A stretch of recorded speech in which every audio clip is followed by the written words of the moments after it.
यकीन नहीं हो रहा है बबीता जी ने ऐसा कहा, क्योंकि आज तक उनके बर्ताव से कभी ऐसा नहीं लगा कि वो अय्यर भाई से प्यार नहीं करते। यकीन नहीं हो रहा है, बबीता जी ने ऐसा बोला? हाँ, सही बात है। अय्यर भाई, कहीं बबीता जी ने आपके साथ मजाक तो नहीं किया ना? हाँ, काश ये मजाक होता, लेकिन ये सच है, सच है ये। इसका मतलब तो ये हुआ कि दिल पर पहाड़ जितना बोझ रखकर घुटन भरी जिंदगी जीती रही बबीता जी आज तक। नायरा बबीता कितना बड़ा दर्द लेकर, कितना बड़ा कॉम्प्रोमाइज कर कर अपना लाइफ जी रहा है। आप दोनों के प्यार को किसी की नजर लग गई है। यार तेरी जगह मैं होता ना तो मैं भी पी के टल्ली हो जाता। बहुत बुरा है यार, बहुत बुरा है तेरे ना। मेहता साहब, आप क्या सोच रहे हैं? यही सोच रहा हूँ जेठालाल के आखिर इस दुनिया में सच है क्या? जो दिखता है वो तो सच होता नहीं। इतने सालों से हम लोग साथ रह रहे हैं, इतने सालों से हम अय्यर भाई बबीता जी को इतना खुश देख रहे हैं, लेकिन हमें भनक तक नहीं लगी और इन लोगों का रिश्ता हम लोगों के लिए एक पहेली बन गया। हाँ, माना कि हम लोग नहीं समझ पाए, लेकिन अय्यर भाई को भी पता नहीं चला। और अय्यर, परसों ही तुमने इतने शानदार तरीके से प्रपोज भी मनाया ना? हाँ यारो, एक पल के लिए भी ऐसा नहीं लगा कि बबीता जी खुश होने का नाटक कर रही है। गजब गजब की एक्ट्रेस है बबीता जी। नहीं, इंसान अगर खुश हो तो दुखी होने की एक्टिंग तो आसानी से कर सकता है, लेकिन दुखी हो तो खुश होने की एक्टिंग करना बहुत बहुत मुश्किल है। जेठा भाई, बहुत गहरी बात कही है आपने। सचमुच बहुत गहरी बात जेठालाल। दो दिल टूटे, दो दिल हारे। मैं तो सब, मेरे को तो कुछ समझ में ही नहीं आ रहा कि क्या करूं। ऐसे हालत में दिल दिमाग पे काबू रखना बहुत जरूरी है, वरना इंसान डिप्रेशन में चला जाता है। अय्यर भाई, मेरी तरह मन मजबूत रखिए। अरे मेरा दुख तो देखिए आप, मेरी अब तक शादी नहीं हुई है, लेकिन मैंने हिम्मत नहीं हारी। मेरी जगह कोई और होता तो कब का डिप्रेशन में चला गया होता, लेकिन मुझे देखिए, मैंने अपना मन मजबूत रखा। दोस्तों, मेरे को तो कुछ समझ में नहीं आ रहा है मैं क्या करूं। अंदर से पूरा टूट चुका हूं। मेरे को कोई रास्ता दिखाइए, मुझे कोई रास्ता दिखाइए। देखो अय्यर भाई, दिल तो कहता है कि ऐसा हो ही नहीं सकता, ये सच नहीं है। मैं तुम्हें क्या बताऊं, जैसे उस दिन मैंने तुम्हें ऑफिस में कहा था कि अगर किसी की भी मैरिड लाइफ में ऐसी प्रॉब्लम हो तो उसे सीधे सीधे अपनी पत्नी से बात कर लेनी चाहिए, उससे पूछ लेना चाहिए कि कारण क्या है। तो मेरे ख्याल से तुम्हें बबीता जी से सीधे सीधे बात कर लेनी चाहिए।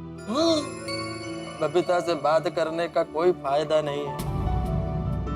बबीता के मन का बात तो सामने आ गया, और इतने सालों से जो बात उसने अपने मन में छुपा के रखा था, जब उसको पता चलेगा कि ये बात सबको मालूम पड़ गया है तो वो कितना दुखी होगा। और उसको ये सोचकर तो और दुख होगा कि सब लोग उसके बारे में क्या सोचेंगे।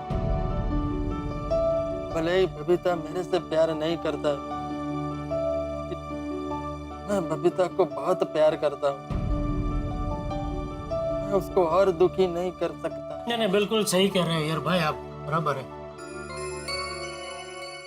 वाह वाह यार भाई, वाह, मान गए आप। क्या सोच है आपकी। आज पता चला आप बबीता जी से कितना प्यार करते हैं, कितना सोचते हैं बबीता जी के बारे में। बबीता जी दुखी है तो उनको और दुखी नहीं करना चाहते। वाह, आप वाकई में पति नंबर 1 है यार भाई। हाँ यार, तुसी पति नंबर 1 हो यार। बबीता अपने खुशियों का गला घोट देगा, लेकिन मेरे को, उनके पेरेंट्स को और सोसाइटी वालों को कभी दुखी नहीं करेगा। देवा, कसलो धर्म संकट रे बाबा हे। भगवान भी कैसी कैसी परीक्षा लेता है। सही बात है। दोस्तों, आप लोग ही मेरे सुख दुख का साथी है। आप ही बताइए मैं क्या करूं? यार हम सबके लिए ये खबर इतनी शॉकिंग है कि जैसे आसमान सिर पे गिर पड़ा हो भाई। हमारा तो दिमाग ने काम करना बंद कर दिया। हम तो कुछ सोच ही नहीं पा रहे हैं, तो हम तुम्हें क्या बताएं कि क्या करना चाहिए क्या नहीं। बिल्कुल अय्यर भाई, हमको भी क्या है, आघात से जरा बाहर आने दीजिए। क्या एक बार मन स्थिर होगा तो ही सोच पाएंगे ना कि इसमें अभी क्या कर सकते हैं। हाँ दया। हाँ टिप्पू के पापा, आप चलने गए हो कि दुकान के लिए निकल गए हो? अरे ऐसे कैसे दुकान के लिए जा सकता हूँ दया? हाँ मैं भी वही सोचूं कि आपने चाय नाश्ता तो किया नहीं, फिर दुकान के लिए कैसे निकल सकते हैं? फिर सोचा तुम्हारू तो भलो पूछूं, शायद दुकान में कोई जरूरी काम याद आ गया हो और आप दुकान के लिए निकल गए हो तो? अरे दया, अभी मैं नया भी नहीं हूँ, बिना नए बिना पूजा किए कैसे जा सकता हूँ दुकान? हाँ बराबर, वो भी है। हाँ, तो अभी चलना हो गया कि बाकी है? हाँ नहीं अभी थोड़ा बाकी है। हाँ? अभी भी चलना बाकी है? हाँ पूरे 1 महीने का एक साथ ही चल लेंगे क्या? नहीं बस थोड़ा, बस अभी हो जाएगा, आ रहा हूँ। हाँ देखिए जल्दी आ जाना, गर्मा गर्म नाश्ता आपका इंतजार कर रहा है, हाँ आ रहा हूँ। हाँ वरना सारा नाश्ता मैं खा जाऊंगी। हाँ अरे आ रहा हूँ भाई, आ रहा हूँ। हाँ चलो दोस्तों, अभी निकलना पड़ेगा क्या, वरना बापूजी और दया मुझे ढूंढने के लिए निकल पड़ेंगे। नहीं नहीं नहीं, आप लोग मेरे को बिना एडवाइस दिए नहीं जा सकते। यार हम तुम्हारा दर्द समझ सकते हैं, लेकिन तुम्हारी और बबीता जी की प्रॉब्लम कोई साधारण समस्या नहीं है भाई। ये इतनी गंभीर समस्या है कि इस समस्या पे बिना कुछ सोचे समझे एकदम से तुरंत हमको एडवाइस नहीं दे सकते। सही बात है यार भाई। यार एक काम करते हैं, घर जाके फ्रेश होके हम लोग वापस यहाँ पे मिलते हैं। हाँ छोड़ी, फिर यहाँ मिलेंगे तो हमारी पत्नियों को शक नहीं हो जाएगा कि कुछ गड़बड़ है। ये भी ठीक है। हाँ तो एक काम करे, घर जाकर फ्रेश होके 1 घंटे बाद मेरे गोडाउन पे मिले। बढ़िया आइडिया। अप्रतिम आइडिया। Thank you Jethalal. अरे पोपटलाल, हाँ वो क्या है, घर से निकलते समय मैंने बबीता को कहा था कि मैं ऑफिस जा रहा हूँ, तो मैं थोड़ी देर तुम्हारे घर में रुक सकता हूँ, तो फिर बाद में हम दोनों साथ में ही जेठालाल के गोडाउन में चले जाएंगे। अरे अय्यर भाई, ये भी कोई पूछने की बात है? हाँ, अरे उसमें क्या है यार, आप पे करो, चलो चलते हैं। ओके हाँ। Jethalal thank you. अरे thank you so much Iyer भाई, बेफिक्र रहिए, सब ठीक हो जाएगा। हाँ बेफिक्र। मेहता साहब, अरे यार बिल्कुल रोने की जरूरत नहीं है, घबराने की जरूरत नहीं है। हाँ हम सब लोग परिवार के सदस्य हैं। No thanks. ये साहब उसे बिल्कुल फिक्र ना करो, देखना वाहिगुरु जी सब ठीक करेंगे। टेंशन मत लो। और हम सब मिलते हैं गोडाउन में। बिल्कुल चिंता मत करना यार भाई, सब ठीक हो जाएगा। हाँ अच्छा, ध्यान रखना यार भाई। आप चिंता मत कीजिए। Okay okay okay. पोपटलाल भाई थैंक यू। सब ठीक हो जाएगा, सब ठीक हो जाएगा। अब बिल्कुल टेंशन मत लीजिए, बैठिए बैठिए शांति से। आप कुछ लेंगे? नहीं थैंक यू। तो पापा कहाँ रह गए?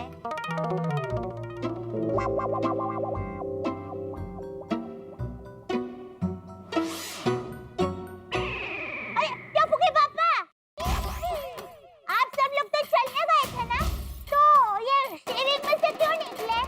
गलती हो गई जेठालाल, हमें विंग से निकलने से पहले देख लेना चाहिए था। कोई देख तो नहीं रहा है। सही बात है। अरे अरे बोलिए ना।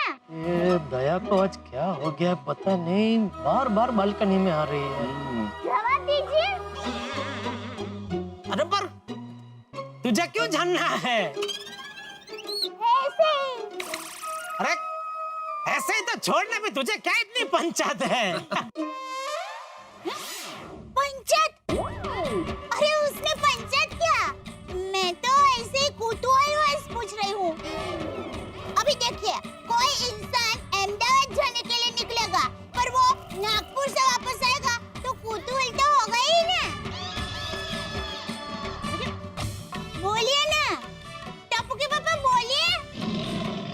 एक मिनट, रोशन भाभी, हीरे बहन, कोमल भाभी, अंजलि भाभी, जल्दी आइए बाहर। जेठालाल सगळ्याला का बोलतोय बाळा? काय करू मी याचं? सॉरी।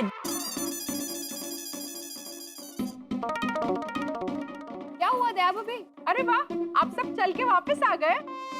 हाँ रोशन भाभी, ये सब लोग साथ में चलने तो गए थे, लेकिन सी विंग में से बाहर निकले हैं। और कोई बता ही नहीं रहा है कि वहाँ पे क्यों गए थे। हंस, तुम सी विंग में क्यों गए थे?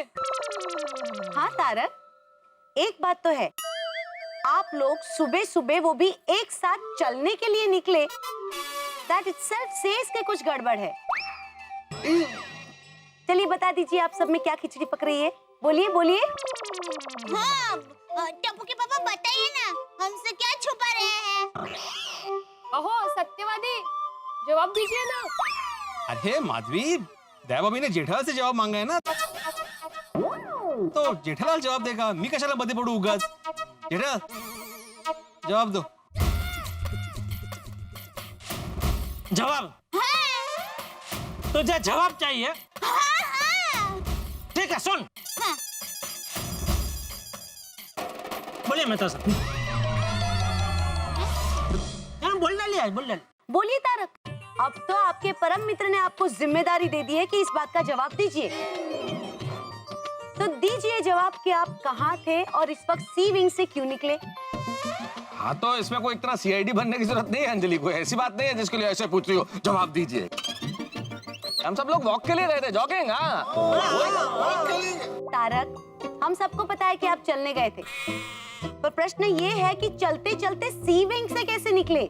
हाँ, सी विंग से क्यों निकले ये जेठालाल बताएगा। बोलो जेठालाल।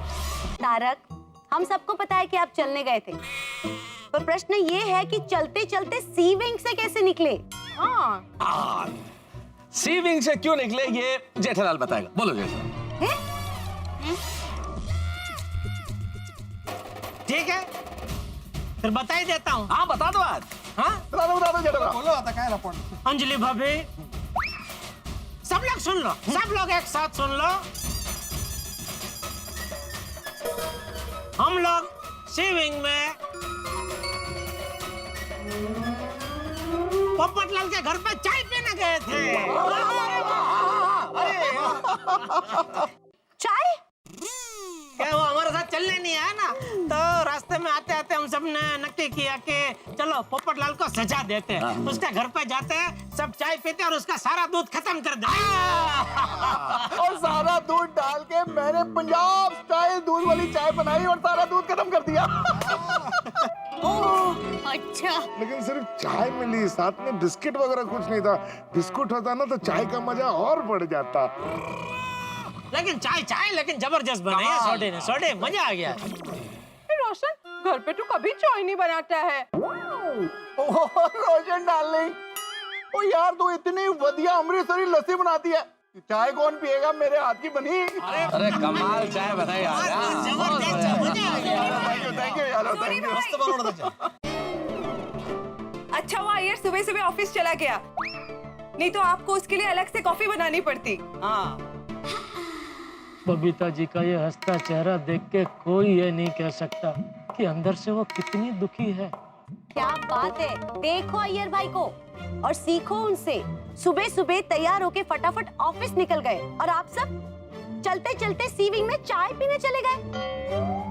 गलती हो गई ना अंजलि, हम लोगों ने बेचारों ने सुबह सुबह चाय पी ली, गलती हो गई हमसे। वैसे ही तुमने मेरा सब भोजन तो बंद कर ही रखा है, आज से चाय भी बंद कर दो। टप्पू के पापा, हाँ, लेकिन एक सोचने वाली बात यह है कि मैंने जब आपको फाइन किया था तब आपने कहा कि आप चल रहे हैं, तो फिर कब आप यहाँ सोसाइटी में आए, कब पोपट भाई के घर गए, कब चाय बनाई, कब चाय पी और कब यहाँ आप सोसाइटी कंपाउंड में आ गए? सब इतना फास्ट कैसे हो गया? अब भाई आजकल टाइम कितना फास्ट चल रहा है दया। अभी देखना, कल ही की बात लग रही है ना, हमारी शादी हुई, फिर टप्पू का जन्म हुआ, टप्पू बड़ा हो गया, कॉलेज जाने लगा, पता चला कितना फास्ट जा रहा है टाइम आजकल। हाँ लेकिन आज कुछ ज्यादा ही फास्ट हो गया है। अरे तब क्या मतलब, क्या करूं मैं? क्या मतलब शांत गदाधारी भीम शांत। अबे क्या तू क्या चाहती है, घर पे आओ कि इधर ही खड़े रहे, तेरे सवाल चलते रहे? नहीं सॉरी, आप ऊपर आइए, मैं चाय नाश्ता तैयारी रखती हूँ। अहो या लवकर. ये बीवियों को भगवान ने पता नहीं किस मिट्टी से बनाया है, उनको भनक लगी जाती है कहीं कुछ ना कुछ गड़बड़ है. हाँ पर ये प्राग को तो कोई पनक ही नहीं लगी यार. अय्यर बीवी थोड़ी है, वो तो बेचारा पति है ना, पति. हाँ और हम पति तो होते ही भोले हैं. यही बात है. चलो भाइयों अभी जाते हैं वरना हमारी बीवियां वापस बाहर आ जाएगी बुलाने के लिए, और 1 घंटे बाद मिलते हैं गोडाउन पे. ठीक है चलो ओके आतिफ भाई.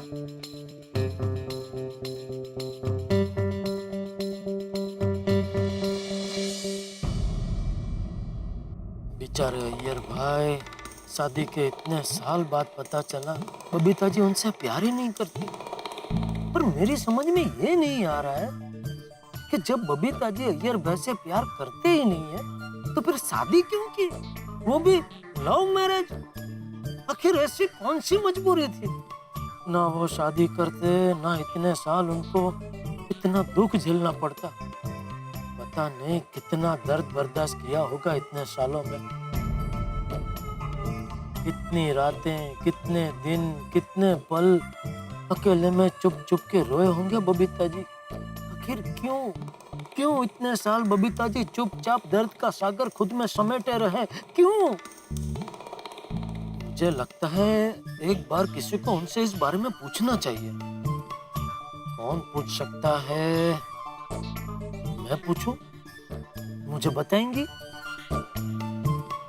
बता दे तो हो सकता है इस प्रॉब्लम का हल निकल आए. मुझे लगता है हिम्मत करके मुझे उनसे पूछ ही लेना चाहिए. ठीक, दुकान जाते जाते उनसे मिलके पूछ लूंगा. अरे टप्पू के पापा. हाँ अरे आप अभी तक यहाँ पर ही क्यों खड़े हैं? चाय नाश्ता करके तैयार होकर दुकान नहीं जाना है? नहीं बस आ रहा हूँ. मैं बबीता जी के घर जाके कुछ गलत तो नहीं कर रहा हूँ ना. नहीं इसमें गलत क्या. मैं जो कुछ कर रहा हूँ बबीता जी और अय्यर भाई की भलाई के लिए कर रहा हूँ. लीजिए टप्पू के पापा. टप्पू के पापा. हाँ क्या हुआ? किस ख्याल में खोए हुए हैं? कोई ख्याल में खोया हुआ नहीं हूँ भाई. नहीं मैं देख रही हूँ कल रात से आप कोई गहरी सोच में खोए हुए हैं. क्या बात है टप्पू के पापा? कोई टेंशन है? सॉरी दया, तेरी कसम खाई है इसलिए तुझे नहीं बता सकता. देखो अभी भी आप कुछ सोच रहे हैं. नक्की कोई टेंशन है? अरे कोई टेंशन नहीं है भाई. अच्छा देखिए, कोई टेंशन हो ना तो लेना भी मत. क्या है, मेरी माँ हमेशा कहती है कि ये टेंशन है ना वो मोबाइल का रिचार्ज जैसा होता है, फटाक से खत्म हो जाता है. हाँ वो बराबर. चलो मैं चलूं. जय जिनेंद्र. जय जिनेंद्र. बबीता जी से मिलने, उनका दर्द जानने में जा तो रहा हूँ, लेकिन उनको पूछूं कैसे. कुछ आइडिया लगा के पूछना पड़ेगा. क्या आइडिया लगाऊं. हाँ ये ठीक है. जब से हमने इस रिकॉर्डिंग को सुना है गोकुलधाम की पुरुष मंडली के होश उड़ गए हैं, हमारी नींद उड़ गई है. भाई उड़े भी क्यों ना, खुद अपने कानों से सुना है हमने कि बबीता जी अय्यर से प्यार नहीं करती. समझ में नहीं आ रहा, जब प्यार नहीं करती तो शादी क्यों की, और मान लीजिए शादी कर ली तो इतने सालों साथ क्यों रही. भाई हम सब बड़े परेशान हैं और जानने के लिए उत्सुक हैं कि आखिर हुआ क्या है. हम सब तो उत्सुक हैं, मेरे परम मित्र जेठालाल कुछ जरूरत से ज्यादा ही उत्सुक हैं जानने के लिए कि आखिर अगर बबीता जी अय्यर से प्यार नहीं करती तो उनकी जिंदगी में और क्या है. मैं जानता हूं कि आप सब ये जानने के लिए बड़े बेताब हैं, और इस जानने की उत्कंठा और उत्सुकता में ही जेठालाल के कदम बबीता जी के घर की ओर बढ़ गए हैं. अब देखना यह है कि क्या होता है जब वो और बबीता जी आमने सामने होते हैं. जब जेठालाल और बबीता जी आमने सामने होंगे तो बबीता जी क्या कोई कारण बताएंगी, क्या बताएंगी वो कि उनकी जिंदगी के इस राज को अब तक उन्होंने राज क्यों रहने दिया. अब क्या होगा आगे ये जानने के लिए आप भी उत्सुक हैं. आप तमाम कारण जानेंगे, लेकिन उसके लिए आपको इंतजार करना होगा. इधर बबीता जी और जेठालाल आमने सामने होंगे और हम लोग आमने सामने बैठ के जान लेंगे कि आखिर क्या है राज. ये जानने के लिए आपको देखना होगा तारक मेहता का उल्टा चश्मा. देखते रहिए, हंसते रहिए. For more updates, subscribe to our channel, click the show links and enjoy watching the videos.